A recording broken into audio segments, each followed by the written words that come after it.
You know, I'm old enough to remember a day when PowerPoint meant hymnals, and they didn't break, and you didn't have to plug them in, and you didn't have to recharge them, but it wasn't nearly this much fun, and that's really cool. I was asked to put this up real quickly by our staff. I write this daily article that Ross mentioned before, and if that's something you'd like to sign up for, you can do it right there. So that's the advertisement, right? So we live in a confusing, perplexing world. I brought some examples of that. That's unambiguous, isn't it? Whichever way you go, you're either right or wrong, I guess. Did no one proof this? Did no one check this before they decided to do that? At least they said please. Before you get on an elevator that doesn't work, at least they said please. I was in an airplane not long ago, and we were getting ready to take off, and we're barreling down the runway, and all at once the pilot pulls the plane off to the side, and he comes on the intercom, and he says, "There's a warning light up here that shouldn't be on, but we think we can fix it." And I'm thinking, I don't want the pilot to fix this, but then the minute they said they fixed it and we took off, and it was a religious experience, and so maybe an elevator kind of works that way as well. Here's a fourth kind of example of confusion. So the way this works is if you're going to touch the wire, make sure you have $200 in your pocket, because after we kill you, we're going to find you, is how this works, I guess. It's a confusing world, not least because of the topic we're here to discuss tonight. So my next slide shows you cutting-edge mobile technology when I was in high school. Right? Remember? Those of you that don't understand this just don't understand this. I'm sorry.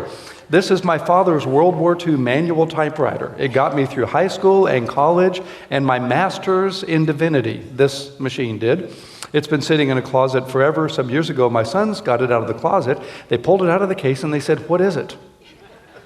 I said, "Well, what do you think it is?" And they said, "Well, it looks like maybe a printer or something. Maybe you could put paper in it." They had never seen. They're 31 and 29. They had never seen one of those. Now I'm really old, right?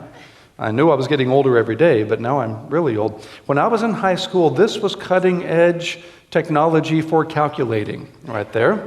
That thing cost more than $100, and it didn't do what your pocket cell phone does today, right? How quickly it's all changing. A few more examples of that. If I were to ask you the world's largest taxi company, would you say Uber, which owns no cars, no taxis? If I ask you the world's largest media platform, the answer would be Facebook, which owns no content. If I ask you the world's most valuable retailer, your answer should be Alibaba, which has no inventory.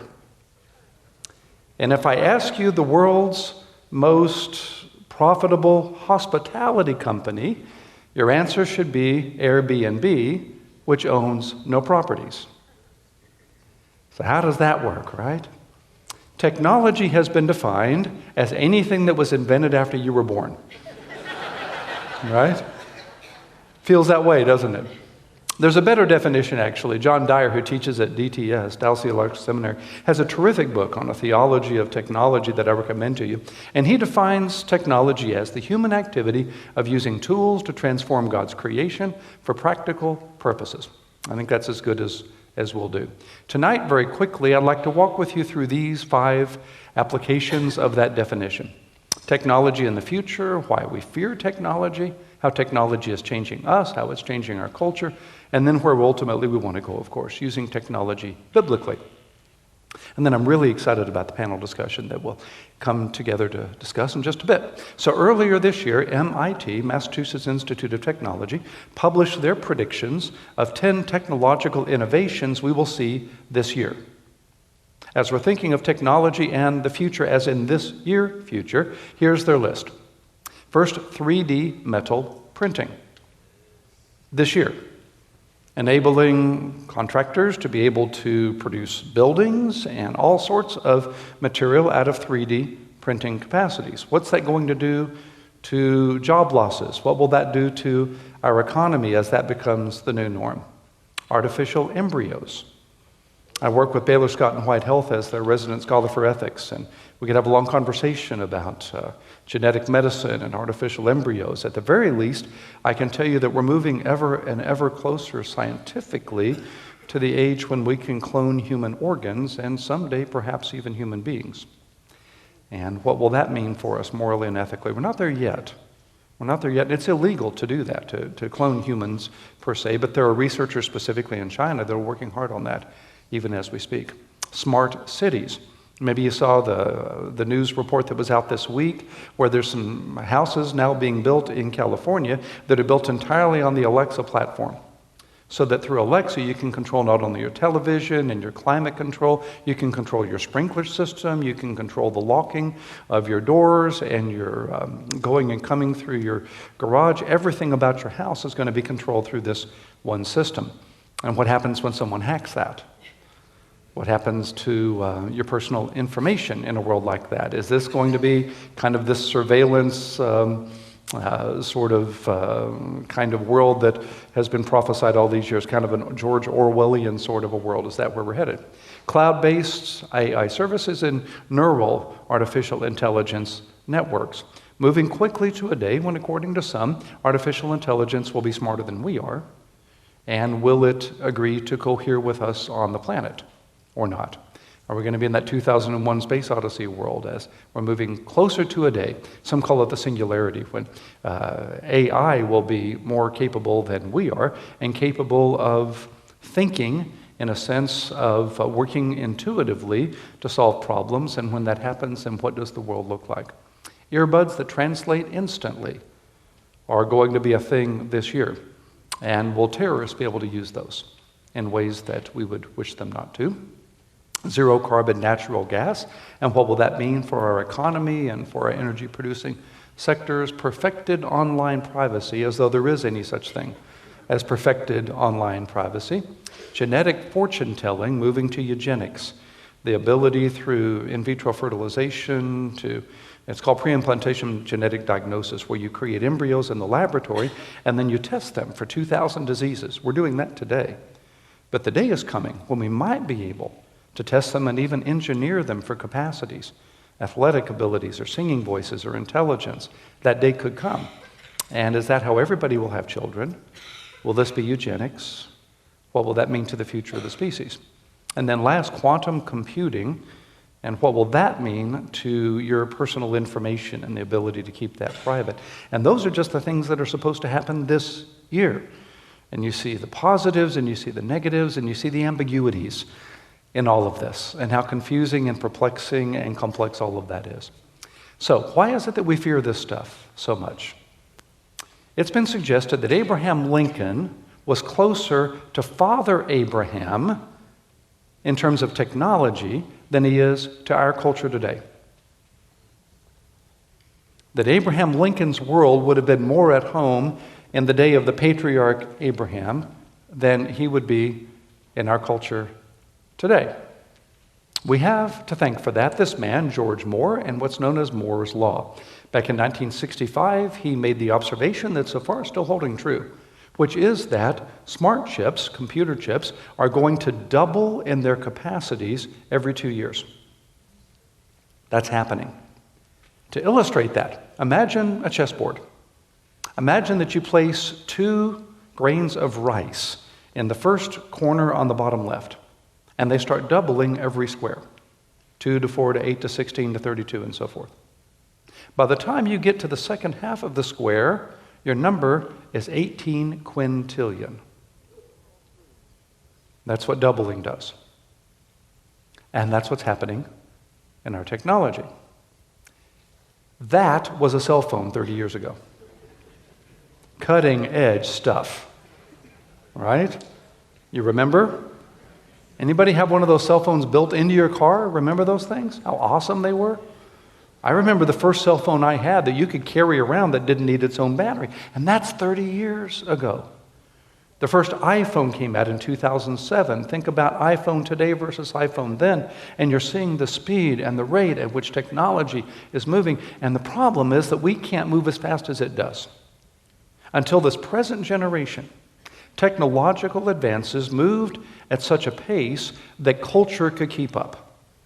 It took generations to move from the agrarian age to the industrial age, to move from the farm to the factory. And it took generations to move from the industrial age and rural into cities, to move further into kind of what we think of the information age as now. I mean, there were days when you could sit next to your father or your grandfather or your grandson in church, and you would all worship out of the same style, and you would all be using the same translation, and you'd all be familiar with the same technology, and church was church was church. Well, of course, that's not the case now.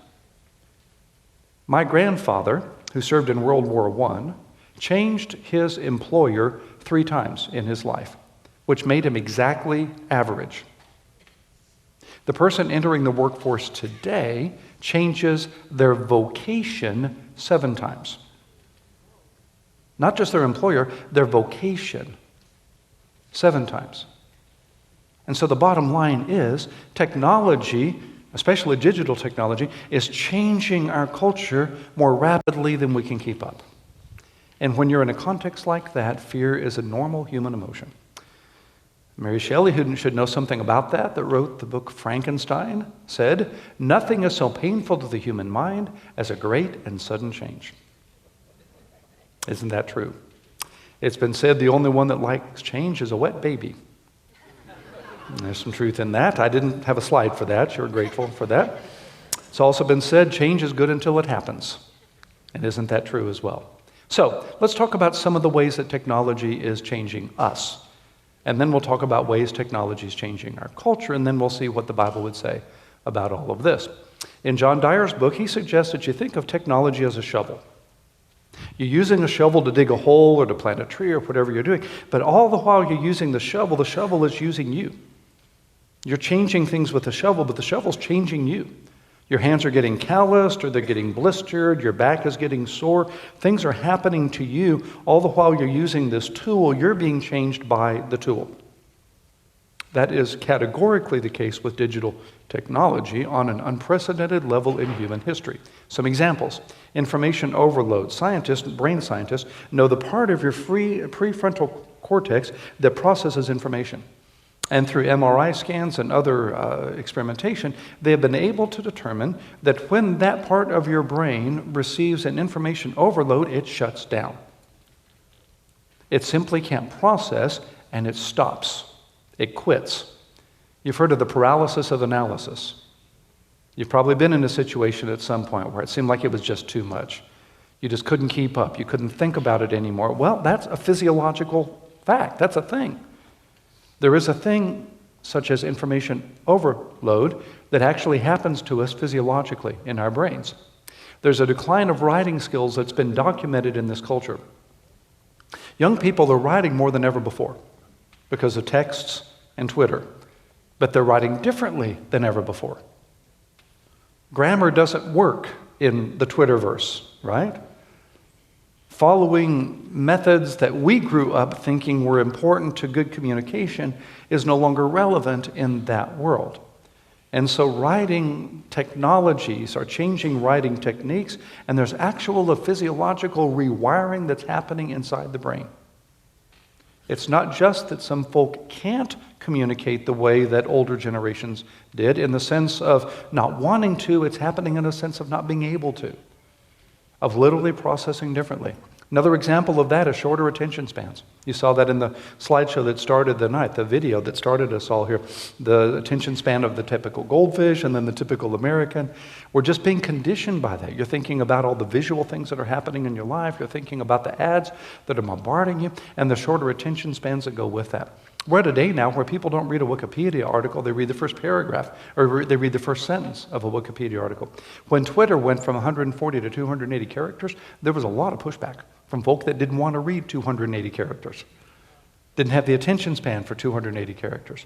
The only place in America where we're asking young people to sit still for 30 minutes while someone talks to them is in church. That's not happening in their schools. That's not happening in their social lives.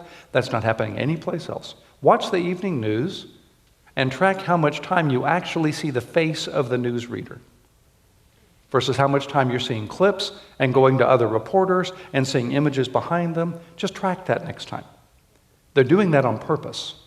They're doing that because they have to do that. They're doing that because attention spans are changing, or being rewired, as it were, by digital technology. Changing relational skills. This is a point that Ross made as he and I were talking about this conversation, especially. I hadn't thought of it quite this way. We know so many people now on social media, but we don't know our neighbors. And the way in which we know people is the way that we wish to be known. And so we can use our own anonymity, or we can make up screen names. We can project the person we wish we are, what's called the idealized self, and they're doing the same thing. We're meeting people on dating apps. We're meeting people through this kind of digital curtain that's really keeping us separate from each other, where we don't see the real person. And we get comfortable with that. All the while we don't even know our neighbor, really, or at all. There's a cocooning that's happening in the culture. You get in your car, you drive out of your driveway, you push the button to close the garage door, you drive to work, you do your work, you come back, you pull back into the driveway, you go back in your house, and you go home, and you're done. I live in Dallas. We have a neighbor, our next door neighbor, that just moved in from Atlanta, where I used to live and pastor at one point. He lived in an older part of Atlanta, in the area down around Emory University, beautiful place. But one of the things he noticed when he lived in Atlanta, in that part of the city, was everybody had porches. In Dallas, where he lives, where we live, nobody has porches. I mean, we have enough of a porch to get to the front door, but you remember the day when people had like porches with rocking chairs, and they would sit out at night and they would greet their neighbors and they would talk to each other? Now we don't build houses for that because nobody wants to do that. Because relational skills are so different from what they once were. Multitasking doesn't work, but we try. It's been documented that multitasking is the least efficient way to accomplish tasks. But nonetheless, we've got our screens, multiple screens, and our Twitter feeds going over here, and we're watching what's happening on Facebook over here, and we're watching what's going on some news feed over here while we're working over here, and we're listening to music all the while, and we're texting on our phones, and we wonder why we're frustrated and why education is suffering, and we're wondering why we're not getting done what we used to get done, and digital technology is just immersing us in multitasking, and it doesn't work. And then there's a thing known as digital addiction. It's a very real thing. There are tests. In fact, all that I'm talking to you about right now is also a white paper that's going to be available to you at the end of the night, and it'll be on the back there. And there's some links there as well. There's a link to an online digital addiction test that you can take. And there are a number of these that you can Google to find. And they have some pretty scary questions. How comfortable are you if you can't find your cell phone? If you're leaving your house for 30 minutes and leave your cell phone at home, do you turn around and go back to get it? Do you take it with you to bed? Sorry to ask, do you take it with you to the bathroom? The majority of people do. How do you feel inside when you're not on social media? Things like that. There's an endorphin thing that happens. There are physiological reactions to social media, to likes and follows and shares and validation and all that comes from other people being in this community of social media responses. And it's a chemically addictive process for many. There are treatment centers, or actually 12-step treatment programs for digital addiction these days. That's how it's changing us. How's it changing our culture? Very briefly, digital technology. Loss of personal information. Mark Zuckerberg and his recent testimony before Congress, and the fact that we think we have personal information that we have secure, and it turns out we really don't. So the other day, I was in Israel last week. I get to go to Israel every spring to lead study tours, and we were flying back, and I was in Newark on the way back to Dallas, and the guy next to me on the plane turns out to be a guy who lives in Dallas that works for Amazon. And has done so, he says, since 2005, I believe he said. And so I found this interesting, and I got in conversation with him. I asked him, well, is there any technology out there that people use that you just don't use? He said, I don't use Alexa. I said, well, why don't you use Alexa? He said, because, now this is just his theory, all right? I haven't researched this. I don't know if this is true. But his belief is that in order for Alexa to be all the time available to your voice so that you can speak to it at any point, its microphone is on such that it can hear anything happening in your house. And what it's hearing could be available to the cloud. and could be available to advertisers. So that you're watching television, and Alexa's listening to what you're watching on television, so that ads that align with your television interests magically appear the next time you go online. And he doesn't use Alexa, just because he has a fear of that possibility. I don't know. I don't work for Amazon. The loss of personal information is, we're more aware now than we've ever been, is really a frightening way in which culture is having to adapt to the digital age. Obviously, fake news. We could have a long conversation, right, about fake news and what is and isn't. And once you decide truth is what you believe it to be, which is what America's decided, then I guess all news can be fake in some sense. Less solitude than ever before, because again, our technology follows us everywhere we go. I'm going to propose the idea of a fast from technology in just a little bit. Just like you think of fasting from food, Ramadan is this week for Muslims, you think of fasting from various things, I'm going to propose a fast from technology. A narrowed worldview. You can now, and you know this, you can architect your news feeds so that you only get the news from the sources that you want and that you happen to agree with. And so you can only listen to Fox News and only get things that come from Fox News or MSNBC or CNN or whatever party you affiliate with or whatever politicians you support or whatever worldview you believe. And we're seeing this huge widening of the gap in America politically. We're seeing this huge chasm between Democrats and Republicans, especially those that are kind of on the extreme sides of this. Saw a survey the other day that said the majority of each party would not want their children to marry someone from the other party. Majority of Republicans wouldn't want a child to marry a Democrat. Majority of Democrats wouldn't want their child to marry a Republican. And some of that is for other reasons, but some of it is this narrowed worldview where we're able to architect the news that we consume and the worldview that it represents. More information, but less wisdom. We're able to access information, but we don't really acquire it anymore. We don't have to learn it because it's on our cell phone. I was at a World Economic Forum meeting in Dallas a couple years ago where Henry Kissinger was speaking, and I heard him say something I hadn't thought about. He said, we have more access to knowledge than ever before, but less wisdom. Because in his mind, wisdom is built on acquisition of knowledge. We have to know something before we can derive wisdom from it. And we don't know it because we have it available to us through technology, and so we know less, and therefore have less basis for the wisdom that comes from knowledge. I find there to be logic in his supposition. Obviously, the availability of pornography through digital platforms, more than ever, and more of it free than ever. And pornographic addictions, and all the horror that comes with that plague. Threats to your family, threats to your kids. We'll talk about some of this in the panel. We'll talk about this as well.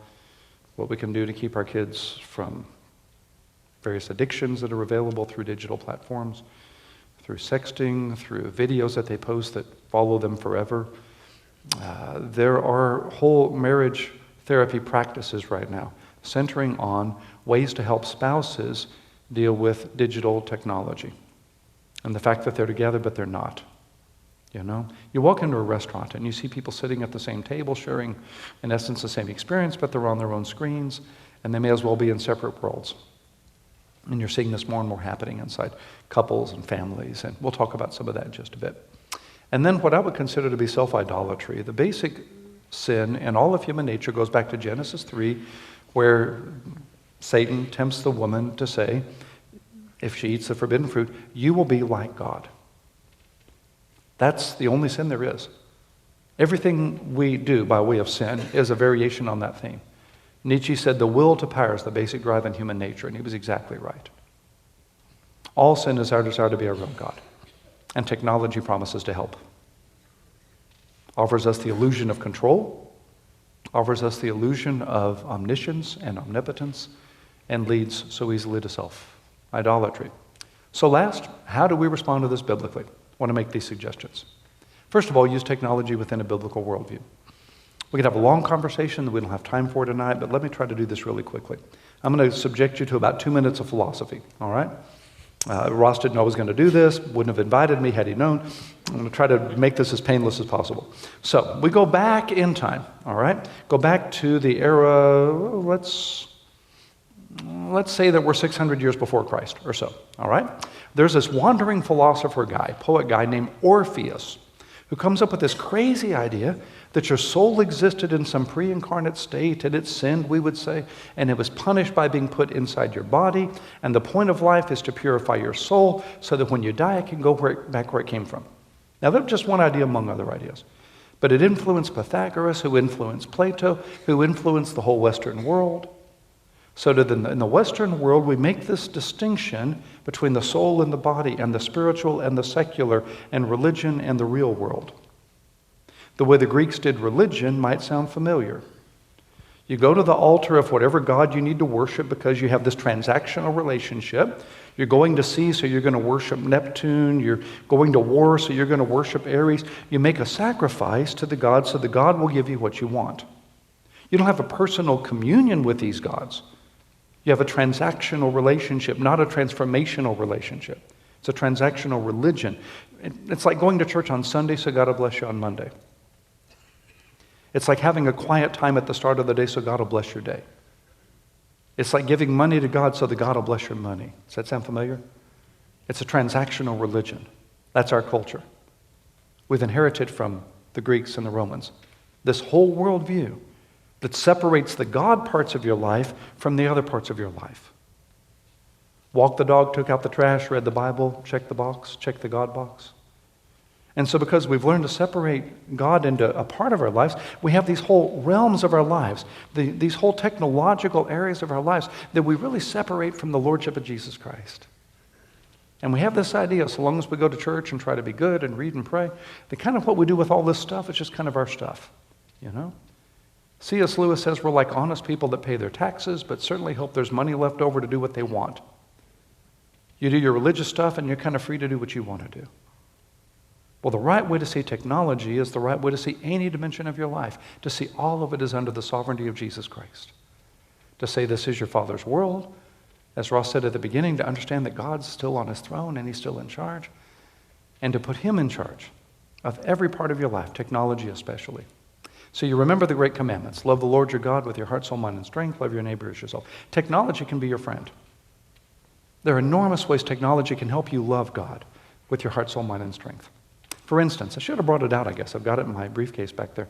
I've got an iPad that I use for my own personal Bible study. It's got a Bible app on it. This particular app that I use gives me the ability to make notes inside the text. It gives me some study Bible notes over here. It gives me access to the internet for anything I want to look up. It's by far the easiest way I have yet discovered to be able to study Scripture immersively. And it's all on this iPad. The same iPad that gives me access to daily readings from Oswald Chambers and C.S. Lewis and Charles Spurgeon and other people that I like to read. And all of that sits right here. And it goes with me. I can do it on my cell phone. I can do it here. There are technological platforms that will enable us to study Scripture and to be engaged in spiritual disciplines in ways that are really liberating. You can architect a playlist that will help you to worship. You can have access to some of the most significant Bible teachers in the world through their podcasts and through their websites available to you. Technology can be an incredible bridge to help us to love God more deeply if we'll use the opportunities that are available to us. Digital technology can be a tremendous tool in loving our neighbor as ourselves. Obviously, with texting and with email, you can keep up with people, you can encourage people, you can pray for people, you can stay in touch with people all around the world. I go to Cuba a lot. I've been down 10 times over the years, and I can be in touch in ways with my Cuban brothers and sisters through technological platforms that I could never have been in a pre-digital technology world. I have to be careful how I do that. Our technology all goes through the government servers, and so I don't say I'm going down to preach. I say I'm going down to share. I'm not talking to ministers, I'm talking to friends. You have to use code language a little bit. But nonetheless, we can maintain this kind of love your neighbor as yourself priority through technological means that just didn't exist 10, 20 years ago, as long as we're looking for the opportunity. Second, I would suggest using technology to serve your family and have some practical suggestions very quickly. First of all, severely limit screen time for children. We have panelists that know much more about this than I do that we'll get up here in just a moment, but from what I've been reading, the younger your children, the more significant this issue is. I mean, I've read people that would say if they're under the age of 7, they just don't allow them access some to digital technology, to the two-dimensional screen world and that sort of thing. That's up to you, of course, and we'll have others that can help us with that. But at the very least, severely limit screen time for children. Have to model behavior for your family. You can ask your kids not to be living 24/7 on their cell phones if you are. Deuteronomy 6 says that we're to teach God's word to our children, right? Whether they get up or whether we lie down, they're to be on our doorposts and our thresholds. We're to be modeling for others what godly behavior looks like. Then a book to recommend to you by Andy Crouch, who's a terrific writer in cultural issues, used to be the editor of Christianity Today. I just found this book recently, The Tech-Wise Family. Highly recommend it to you. Downloaded it to my iPad, of course, and was impressed. He's got kind of 10 commandments here for tech-wise families. Here are just a few of them. Turn off technology 1 hour a day, 1 day a week, and 1 week a year, Andy suggests. And if you can't do that, we need to go back and have that conversation about digital addiction. If you can't do that, use screens for a purpose, not just to kill time. If you're on a screen, there's a reason you're on the screen, or you're not on the screen. He says car time is conversation time. That's a rule in his family. When you get in the car, the screens go off. And again, if you can't do that, we need to talk about digital addiction, right? Spouses have each other's passwords, and parents have complete access to children's devices. Absolutely critical.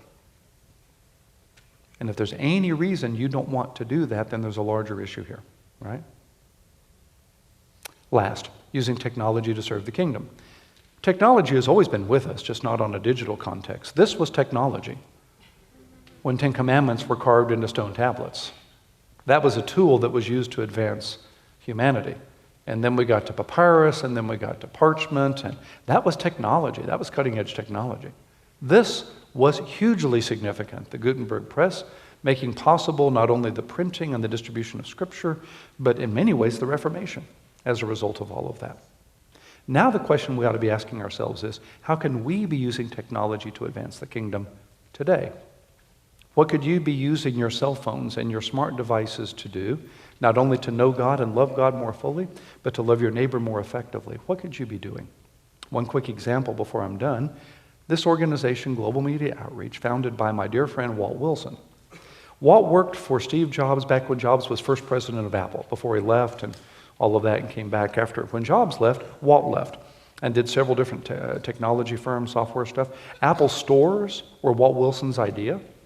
Back when Steve Jobs didn't want to do retail, and Walt Wilson convinced him he ought to do retail, and Walt turned out to be right, you would say. And so when Steve Jobs left the first time, Walt left Apple and did these software things and became very, very successful in all of this.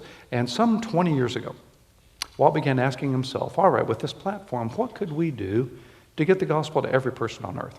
So he founded an organization called Global Media Outreach. That is just one example. These are just people I happen to know and work with. They're headquartered in Dallas now. We're in Silicon Valley for years.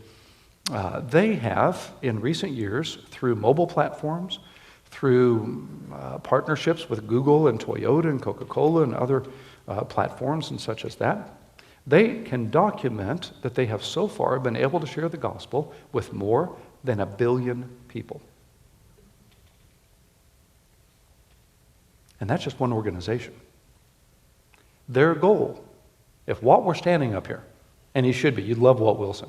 He's in his 80s, he's a former Marine, no such thing as a former Marine, you know what I mean? Just an amazing human being. Walt's incredible. If Walt were standing up here, and you'd ask him to come and talk to you about GMO, you'd have to give him time frame because he can talk to you all night. They have a goal, they have a vision over the next 3 to 5 years to give every person on the planet 7 exposures to the gospel. And they're moving that direction. It's been said, and we're familiar with this idea, that God has a place for us in His providence.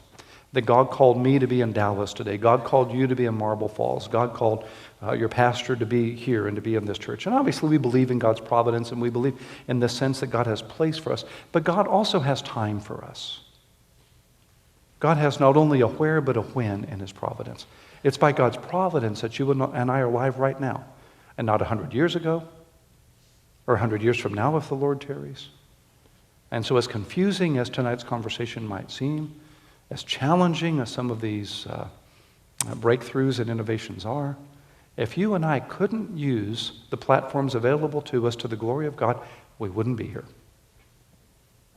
We're here right now for such a time as this. And remember this, please, and with this I'll be done. Every person you see, every person you meet, every person you know, every person that you're going to meet next is somebody who's going to live forever someplace. They're going to live eternally someplace. C.S. Lewis says, "You have never talked to a mere mortal. Nations, cultures, arts, civilizations, these are mortal. And their life is to ours as the life of a gnat. But it is immortals whom we joke with, work with, marry, snub, and exploit." 10,000 millennia after iPhones are forgotten, every person you know will be eternally somewhere, with God or separated from God. So the prayer of the night, I think, is, Lord, how do we use the opportunities of this incredible revolution in a way that helps somebody follow Jesus? If you'll ask him that question, he'll answer it in your life, your heart, and your influence. Well, thank you so much for the privilege of sharing some of this with you. As I said, this is in a white paper you can pick up on the way out if you wish. Just kind of an introduction to the issue, but I'm honored to be able to share it with you. So, Pastor.